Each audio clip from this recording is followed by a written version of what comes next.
Jenis-jenis bermain dan permainan. Mata kuliah bermain dan permainan, PIAUD, semester 3. Tujuan pembelajaran. Setelah perkuliahan diharapkan 1. Mahasiswa mampu menganalisis jenis-jenis bermain. 2. Mahasiswa mampu menganalisis jenis-jenis permainan. Jenis-jenis bermain. Secara garis besar jenis permainan dikategorikan oleh Hurlok tahun 1978 halaman 320 menjadi dua, yaitu bermain aktif dan bermain pasif. Berikut penjelasannya. 1. Bermain aktif. Dalam bermain aktif kesenangan akan timbul dari apa yang dilakukan individu, baik dalam bentuk kesenangan berlari atau membuat sesuatu dengan lilin atau cat. Anak kurang melakukan kegiatan bermain secara aktif dikarenakan ketika mendekati masa remaja anak mempunyai tanggung jawab yang lebih besar di rumah dan di sekolah. 2. Bermain pasif. Dalam bermain pasif atau hiburan, kesenangan yang diperoleh dari kegiatan orang lain. Anak akan menghabiskan sedikit energi. Anak hanya melihat temannya bermain, memandang hewan atau melihat televisi. Namun kesenangannya hampir seimbang dengan anak yang menghabiskan sejumlah energinya di tempat olahraga atau tempat bermain. Contoh bermain aktif. 1. Bermain bebas dan spontan, eksplorasi, yaitu anak bisa melakukan segala hal yang diinginkannya. Tidak ada aturan dalam permainan tersebut. 2. Bermain drama, bermain musik, mengumpulkan atau mengoleksi sesuatu. 3. Permainan olahraga. 4. Permainan dengan balok. 5.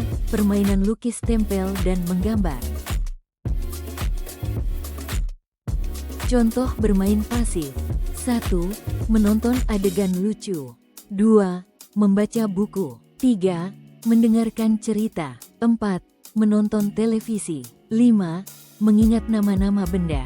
Contoh tersebut merupakan bermain tanpa mengeluarkan banyak tenaga, tetapi tingkat kesenangannya hampir seimbang dengan anak yang menghabiskan sejumlah besar tenaganya di tempat olahraga atau tempat bermain. Jenis-jenis permainan. Terdapat beberapa jenis permainan. Menurut Mildred Parten dalam Santrok, tahun 2007 halaman 217, tipe permainan pada anak usia dini antara lain. 1. Unoccupied play. 2. Solitary play, bermain sendiri. 3. Onlooker play, pengamat. 4. Parallel play, bermain paralel. 5. Associative play, bermain asosiatif. 6. Cooperative play, bermain bersama. Pengertian. Unoccupied play, permainan di mana anak tidak terlibat dalam permainan yang umumnya, melainkan hanya mengamati kejadian di sekitar yang menarik perhatian anak.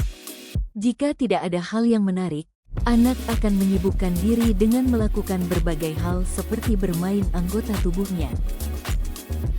Solitary play, bermain sendiri, permainan di mana anak bermain sendiri dan mandiri. Anak terlihat asyik dengan aktivitasnya sendiri dan tidak memedulikan orang-orang di sekitarnya.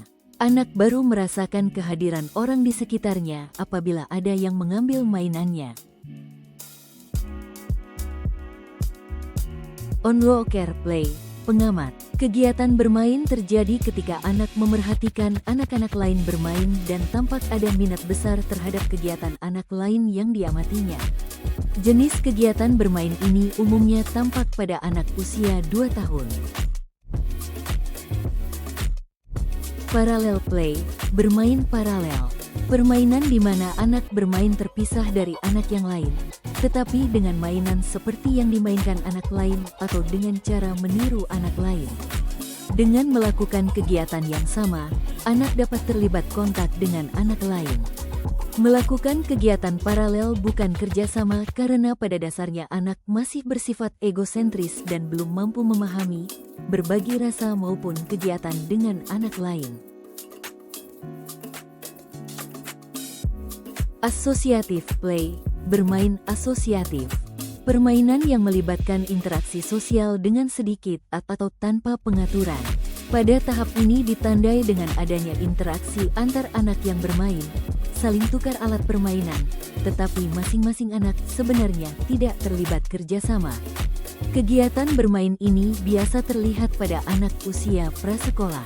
Misalnya saat menggambar, anak saling berbagi pensil warna, tapi kegiatan tersebut sebenarnya dilakukan sendiri.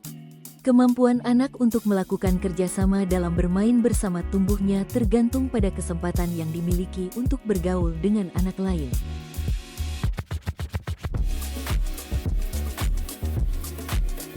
Cooperative play, bermain bersama.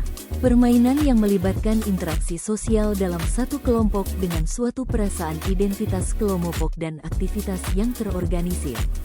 Kegiatan ini ditandai dengan adanya kerjasama atau pembagian tugas dan pembagian peranan antara anak-anak yang terlibat dalam permainan untuk mencapai satu tujuan tertentu. Kegiatan bermain ini umumnya tampak pada anak usia 5 tahun, namun perkembangannya tergantung pada latar belakang orang tua, sejauh mana anak diberikan kesempatan dan dorongan agar anak mau bergaul dengan teman-temannya. Contoh unoccupied play. Contoh permainan anak yang ada di dalam tahap ini adalah menepuk angin atau menyentuh bagian tubuhnya sendiri atau melempar barang-barang sekitar. Contoh solitary play. Ketika dua balita bermain bersama dengan memegang mainannya masing-masing, mereka tidak akan saling berinteraksi satu sama lain dan hanya fokus pada mainan yang mereka pegang. Hal ini terkecuali jika salah satu dari mereka merasa terganggu. Pada tahap ini, Anda sudah bisa membekali si kecil dengan berbagai mainan yang warna-warni, seperti mobil-mobilan, truk mainan, puzzle atau sekedar bola plastik warna-warni. Anda juga bisa membelikan tabel learning. Di mainan berbentuk meja warna-warni ini, si kecil bisa melatih indera perasa, mendengar dan penglihatannya untuk lebih baik lagi. Contoh onlooker play. Pada tahap onlooker ini, Anda bisa membekali si kecil dengan mainan yang memungkinkan dirinya untuk menirukan interaksi orang-orang sekitarnya, seperti boneka, kalkulator mainan, action figure, truk mainan yang memiliki ukuran lebih besar dibandingkan sebelumnya, dan lain sebagainya. Contoh parallel play, dua orang balita memegang pensil warna dan buku warna milik mereka sendiri-sendiri, sehingga tidak ada interaksi satu sama lain meskipun bermain berdekatan. Anda bisa membekali si kecil dengan buku warna, pensil warna, atau permainan apapun yang bisa dimainkan sendiri namun tetap membutuhkan interaksi. Contoh associative play. Contohnya adalah ketika dua orang balita saling berbagi pensil warna tapi mewarnai gambar di buku masing-masing.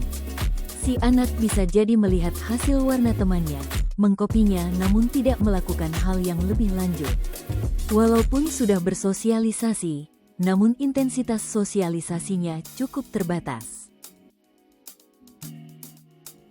Contoh cooperative play. Contoh permainan dalam tahap ini adalah bermain boneka, rumah-rumahan atau masak-masakan.